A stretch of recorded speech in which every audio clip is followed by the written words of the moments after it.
안녕하세요. 저는 한국외대 서울캠퍼스 포르투갈어과 2학번 김민혁이라고 합니다. 저는 학생부 종합전형 면접형으로 한국외대에 입학했습니다. 내신 때는 이제 2점대 초반으로 경기도에 있는 일반고등학교를 졸업을 했습니다. 안녕하세요. 저는 흡수하나 25기 ELLT학과 2, 3학번 김성은입니다. 저는 학생부 종합전형, 서류형, 면접형 모두 합격하여서 이 자리에 왔습니다. 저는 서울 소재 일반고 고등학교에서 2점대 초반에 내신을 받았습니다. 안녕하세요 여러분. 저는 한국외국어대학교에 학생부 종합전형 서류형으로 합격한 이혜원입니다. 반갑습니다. 저는 학생부 종합전형으로 인도어과에 합격을 했는데요. 저는 지방일반고 4등급이라는 내신을 갖고 있었습니다. 그럼에도 제가 어떻게 외대에 붙게 됐는지 오늘 한번 얘기를 나눠볼 테니까요. 함께 가보실까요? 저는 고등학교 3년 동안 학생회에 참여했었는데요. 사실 제가 1학년 때는 코로나가 막 터졌던 해였어서 활동을 많이 할 수 있는 기회는 없었지만 그래도 e스포츠 행사라던가 학교 굿즈를 판매해서 수익금을 기부한다던가 이런 활동들을 조금씩이라도 많이 해보려고 노력을 했습니다. 2학년에는 학생 부회장이 되어서 더 많은 활동들을 제시할 수 있었는데요. 이때 제가 제안했던 활동 중에는 광복절 기념, 태극기, 바로 알고 그리기 캠페인이 있었습니다. 코로나 두 번째 해다 보니까 상황이 조금은 나아져서 더 많은 활동들을 할 수 있었는데 그 중에 기억에 남는 게 이거였고 생활기록부에도 이 내용이 잘 실려있다고 생각합니다. 그리고 1학년과 3학년 같은 경우에는 학급 회장으로도 활동했었는데요. 다행히 담임 선생님들께서 제 학급 회장 활동들을 보시고 자율활동에 좋게 적어주셔서 이에 대한 기록도 자율활동에 남아있습니다. 자율활동에서는 세계의 호텔에 관해서 보고서를 작성하는 활동을 진행했는데요. 저는 브라질의 대표적인 호텔에 대해 조사하고 그 특징을 영어 보고서로 작성했는데요. 이 활동은 면접 당시에 입학사정관님께서 질문하실 정도로 흥미로운 활동이었다고 생각합니다. 저는 자율이랑 진로 시간이 제 합격에 큰 기여를 했다고 봐도 과언이 아닌데요.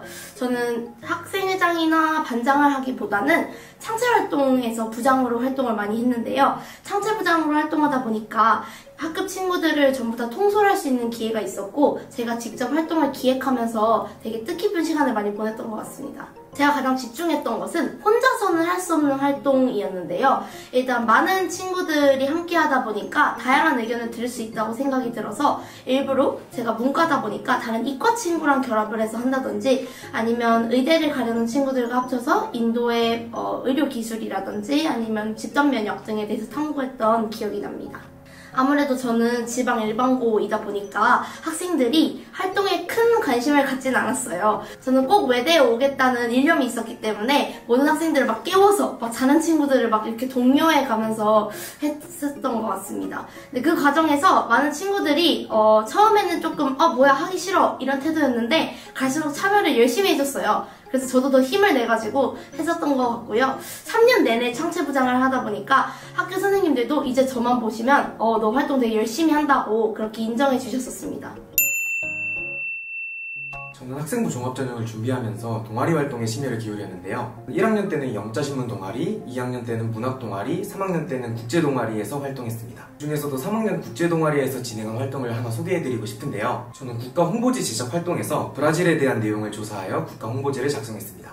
특히 포르투갈어 파트를 맡아서 공용어로서의 포르투갈어의 지위와 유럽식 포르투갈어와 브라질식 포르투갈어의 차이, 그리고 포르투갈어 모국어 화자수를 익히며 포르투갈어와 브라질에 대해 심층적으로 이해할 수 있었던 시간이었던 것 같습니다. 이외에도 최근 K-뷰티 산업이 대세가 되고 있는 만큼 저의 관심 지역인 라틴 아메리카 지역의 K-뷰티 산업을 확장하겠다는 보고서를 작성했습니다. 저는 3년 동안 방송부에서 활동했습니다. 학생회와 마찬가지로 코로나19 때문에 1학년 때는 사실 방송부에서 할 수 있는 게 많지 않았습니다. 그리고 2학년 같은 경우에는 제가 방송부장도 맡았었기 때문에 학생 부회장과 방송부장을 겸업하다 보니까 이 사이에 연결 다리가 된 듯한 느낌을 받았어요. 저희 학교는 온라인 축제를 했었는데 거기서 축제 사전에 트는 트레일러 영상이라던가 예고편 이런 영상들을 제가 제작을 해서 축제 당일 아침에 송출을 했었는데요. 축제를 담당하셨던 선생님 반응이 너무 좋았어서 그 선생님께서 동아리 활동에 이렇게 적어주셨습니다. 사실 3학년에는 저희 학교가 동아리를 그렇게 열심히 시키지 않는 학교였는데요. 그래도 저는 1학기 때까지는 열심히 참여를 했습니다. 3학년에 했던 활동 같은 경우에 4월에 세월호 추모 방송을 직접 기획해서 학교의 아침 자습 시간에 송출을 했었습니다. 저희 학교 동아리는 정말 감사하게도 정말 잘 챙겨주시는 선생님이 있으셨었는데요. 그 선생님 아래에서 국제교류 동아리에서 활동을 했습니다. 저희 동아리는 교내 동아리를 넘어서서 제가 강릉 출신인데 강릉시 소속된 동아리로까지 활동을 좀 확대를 해나갔었어요. 미국 아이들이나 아니면 일본 아이들이 이제 코로나 시기 이전에 한국을 방문하면은 저희 동아리가 가서 같이 의전 행사도 하고 같이 뭐 강릉 단오제나 이런 데서 통역 활동도 했던 것이 기억이 납니다. 아무래도 일반고 친구들이 많이 해볼 수 없었던 활동이다 보니까 제가 특목고를 이길 수 있었던 비법이 그렇지 않은가, 네, 그렇게 느끼고 있습니다. 앞에 말씀드렸다시피 저는 내신이 4등급인 학생이었습니다. 근데 아무리 해도 제가 기대하는 그 1, 2등급의 성적을 얻기엔 어려운 거예요. 그러면 내가 어디로 어필을 해보면 좋을까 하다가 찾은 게 그 활동들이어서 제 활동들이 저의 동기부여에 도움이 되면 도움이 되었지 성적이 내려가는 것에 영향을 미치지는 않았던 것 같습니다. 여러분, 3학년이 제일 중요합니다. 사실은 저희 특수학과 같은 경우에는 1학년, 2학년 때 희망하는 친구들이 많지는 않아요. 아무래도 많이 낯설다 보니까 3학년 돼서 다들 이렇게 부랴부랴 챙기는 느낌인데 저 또한 2학년 겨울방학부터 하다 보니까 3학년 때 아주 많은 심혈을 기울였어요. 거기서 1, 2학년 때보다 훨씬 더 많은 배의 양을 채웠기 때문에 꼭 합격에 중요한 요소가 될 수 있습니다. 그러니까 잊지 말고 꼭 참여하시면 좋겠습니다. 1학년 때는 진로 활동을 어떻게 채워야 할지, 뭘 채워야 할지 잘 모르겠다는 생각을 하시는 분들이 많을 것 같은데요. 사실 저도 그랬습니다. 그래서 1학년 진로 활동에는 딱히 그렇다 할 활동들보다는 학교에서 공통으로 했던 활동들로만 적혀 있었는데요. 학년이 올라갈수록 더 좋은 활동들을 많이 했다고 생각합니다. 2학년 같은 경우에는 진로 활동에서 서울 소재의 한 젠트리피케이션이 일어난 동네에 대해서 조사하고 이를 영국의 리버풀과 비교를 하는 활동을 했었는데요. 그리고 3학년 진로 활동 같은 경우에 맨 밑줄에 있는 게 고교 학점제 선도지구 진로진학 특강에 참여했다라고 되어 있는데 이게 사실 한국외국어대학교에서 진행한 프로그램이었습니다. 그래서 해당 프로그램에서 제가 지금 다니고 있는 ELLT 학과 교수님께서 직접 오셔서 우리 학과에서는 이런 걸 배웁니다 라고 해주시는 그런 프로그램에 가서 수업을 들었는데요. 그래서 이 내용이 AI와 음성인식 기술 관련 분야의 내용을 학습하고 라고 되어 있는데 이게 바로 저희 ELLT 학과에 관련된 내용입니다. 3학년 진로활동에서 인문사회 탐구 발표회라는 것을 학교에서 했는데요. 사실 거의 자유주제였던 발표회였기 때문에 저는 당연히 영어와 관련된 주제를 선택했습니다.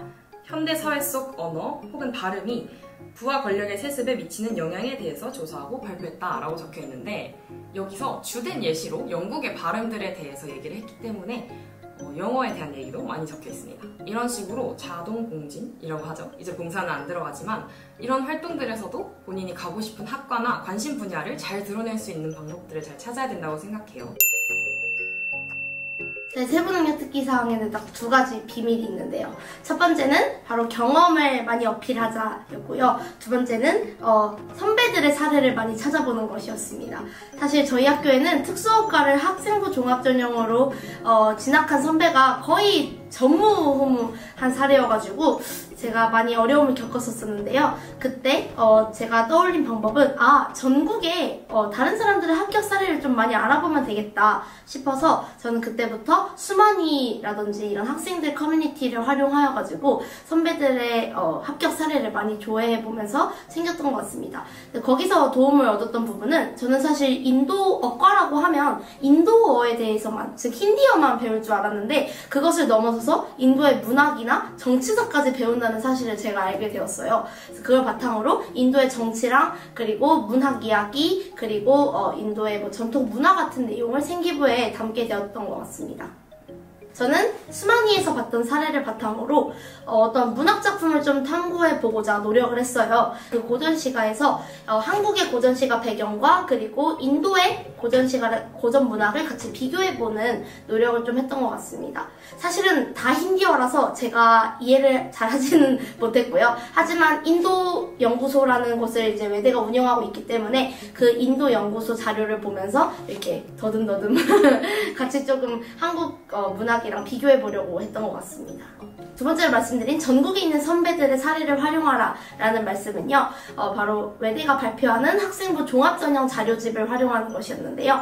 거기에 보면 낮은 등급이나 아니면은 좋은 생기부로 합격한 학생부 멘토단의 사례가 많이 나와 있어요. 그 멘토단의 사례 속에서 한 줄 한 줄 정독을 하면서 아, 이분들은 이렇게 채웠구나, 이분들은 이런 전략으로 전형을 적었구나 라는 것을 좀 배울 수 있었던 것 같습니다. 너무 어렵다고 생각하지 마시고요. 외대가 발표하는 자료랑 그리고 여러 설명회만 가보셔도 조금의 아이디어를 많이 얻을 수 있으니까 그 부분을 많이 활용해보시면 좋지 않을까 합니다. 저는 1학년부터 영어와 관련된 학과를 가겠다라고 마음먹고 있었기 때문에 꾸준히 영어에 대한 생각을 하기는 했지만 1학년 같은 경우에는 내가 이걸 어떻게 채워야지 굉장히 막막했던 경험들이 있습니다. 2학년 세특 같은 경우에는 조금 더 발전된 방향이라고 생각은 하는데요. 2학년에 언어와 매체라는 과목에서 배운 언어와 사회라는 주제로 심화 탐구를 해서 발표를 했습니다. 그 과목이랑 제가 가고 싶은 분야를 최대한 엮으려고 노력을 했습니다. 예를 들어서 한국지리 과목에서는 우리나라 방언들에 대해서 조사를 해서 언어와의 연관성을 보인다던가, 수학이나 과학 같은 경우에도 수학 기호의 출현과 같은 주제로 발표를 한다던가, 이런 식으로 자기의 분야와 관련돼서 어떤 주제든 하나를 잡아서 그 아이를 파고들고 연구하도록 노력했습니다.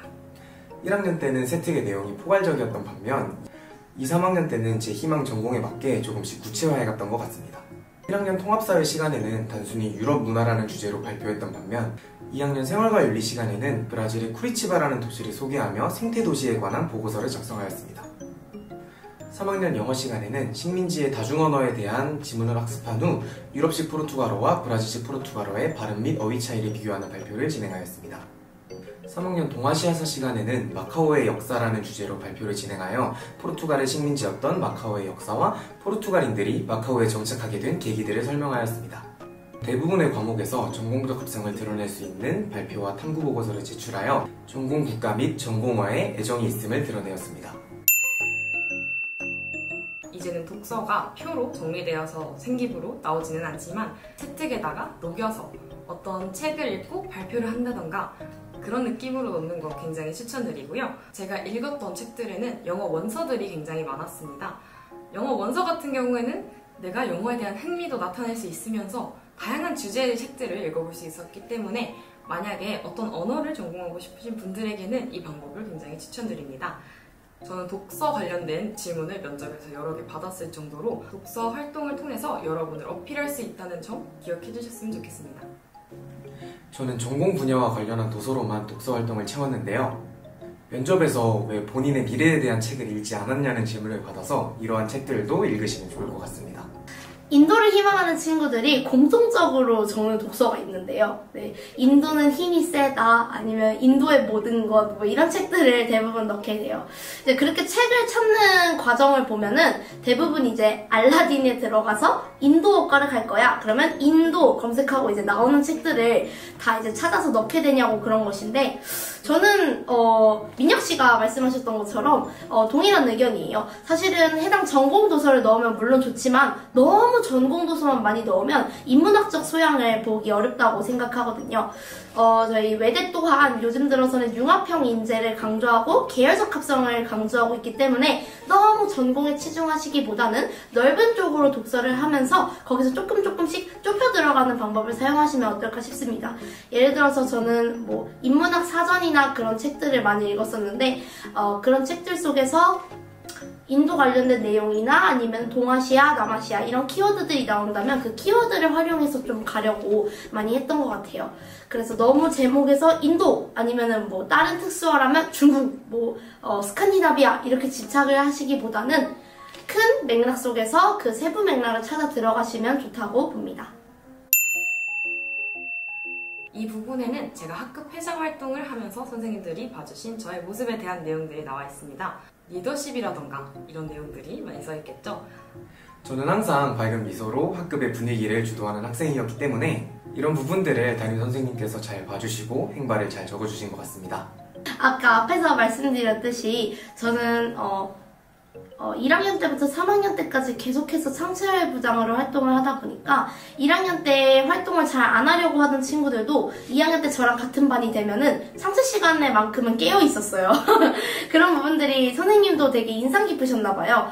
그래서 그 부분이 행특에 적혔었는데요.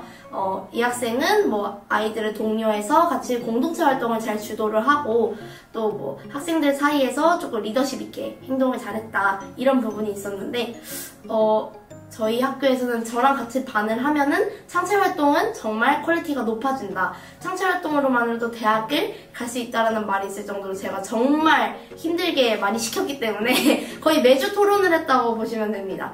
그래서 그런 부분을 선생님들이 많이 좋게 봐주시지 않았나 그런 생각이 드네요. 학교 선생님 그리고 담임 선생님과는 좋은 관계를 유지하셔라. 어렵겠지만 그게 가장 최선이라고 봅니다. 너네 이사학번이들아 밥약 신청 들어와! 이 영상을 보시는 모든 분들께서 좋은 결과가 있기를 바라며 내년 봄에 다 같이 이문동에서 만나면 좋겠습니다. 여러분 이제 곧 면접 시즌이고 올해 입시도 끝을 보이고 있습니다. 지금까지 많이 수고하셨고요. 끝까지 정말 파이팅 하시고 내년에 한국외국어대학교에서 만나요. 안녕!